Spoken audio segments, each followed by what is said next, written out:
안녕하세요. 초보택시입니다. 서울 택시 기사님들도 알아두시면 좋고, 그 다음 서울 명동 쪽으로 오시는 경기도나 수도권 택시 기사님들도 모르실 테니까 알아두시면 혹시 모르는 과태료를 막을 수 있다라는 겁니다. 뭐냐? 이게 서울에서 어디인지 아시죠? 남산 1호 터널입니다. 남산 1호 터널은 경부 타고 쭉 오면 한남대교 넘어서 바로 이제 남산 터널이죠. 그 중에서 첫 번째 남산 1호 터널을 지나서 명동으로 나가는 방향입니다. 그 나가는 방향에 요금소가 있죠. 그런데 여기에서 실선 구간을 조심해야 된다라는 겁니다. 온라인에 커뮤니티에 올라와 있는 사례 중에서 뭐냐? 여기 보시면 남산 터널은 1차선과 2차선이 실선입니다. 그래서 시작부터 끝까지 차선 변경이 절대 안 돼요. 하지만 많은 차량들은 차선 변경을 하죠. 근데 그런 것들이 경찰이 단속하진 않아요. 하지만 요즘에 이게 뭐 공익이라고 하면 공익적인 목적도 있긴 하겠지만 오히려 남발이 되고 있는데 블랙박스로 차량을 신고하는 겁니다. 근데 이렇게 실선인 구간에서 터널 안에서 그러니까 뒤에 블랙박스 차량이 신고하면 무조건 그냥 실선 차선 변경 위반으로 그냥 과태료가 나옵니다.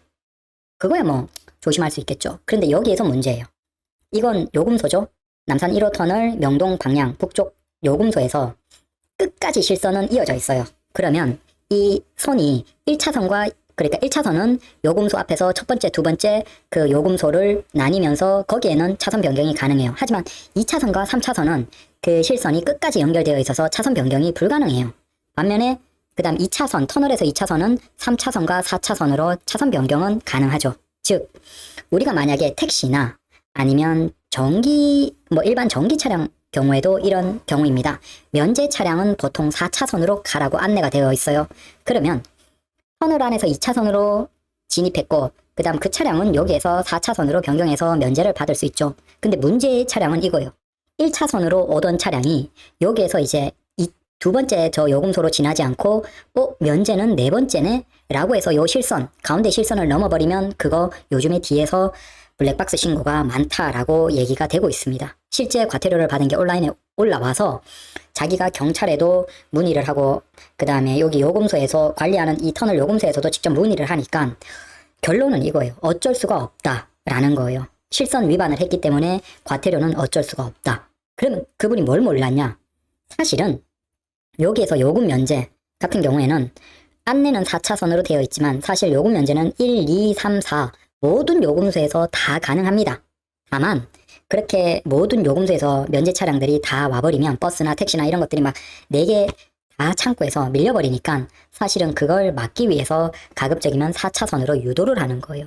근데 서울택시 기사님들은 이미 알기 때문에 뭐 터널 안에서 미리 두 번째 2차선으로 변경을 했다가 4차선으로 빠지는 경우도 있고 그런데 간혹 보면 택시 기사님들 중에서도 1차선으로 쭉 오다가 이 실선 넘어서 4차선으로 들어오시는 기사님들이 계시거든요. 근데 그런 분들이 지금까지는 운이 좋아서 과태료를 안 맞은 거예요. 근데 요즘에 이 블랙박스로 이런 실선 차선 변경 신고를 굉장히 많이 한대요. 그러면 무조건 이건 과태료 먹는 거예요. 그러면 우리 택시 같은 경우에는 이게 만약에 1차선으로 진입하신 기사님들이면 그냥 차선 변경하지 마시고 2차선 그대로 통과해버리셔도 됩니다. 그게 상관이 없습니다. 면제가 됩니다. 당연히 2차선으로 오시는 기사님들이야 뭐 상관이 없는 거고 문제는 이걸 모르는 기사님들 중에서 간혹 무조건 4차선이 면제된다 생각하고 이걸 넘어오시는 분들이 계시거든요. 그래서 혹시 우리 택시 기사님들 뭐 서울에서 지금까지는 없었지만 저도 요즘에 이제 가끔 얼마 전에 한번 과태료 용지 나왔는데 사실 그것도 뭐 다른 차에 뭐 물론 제가 법 위반을 하긴 했지만 다른 차에 뭐 피해를 준 건 전혀 아니거든요. 근데 딱 그 찍은 차량이 뭐냐면 뒤에 차량이 블랙박스로 신고를 했어요. 뭐 어쩌겠습니까? 제가 법 위반을 했으니까. 그런데 여튼 요즘에 이제 뒤에 차량이 블랙박스로 신고하는 경우가 굉장히 많습니다. 우리 기사님들이 다들 조심하시고 여기 남산 터널 혹시 모르시는 기사님들 1차선 가다가 무리하게 그 4차선으로 가려고 그 실선 위반하지 마시고 그냥 첫 번째, 두 번째 톨게이트 다 그 면제 처리되니까 걱정하지 마시고 그냥 지나가 버리십시오. 그리고 이게 이제 민원이 많이 들어가면 나중에 요건 실선으로 바뀔 수도 있겠죠. 그래서 과태료 먹지 맙시다. 감사합니다.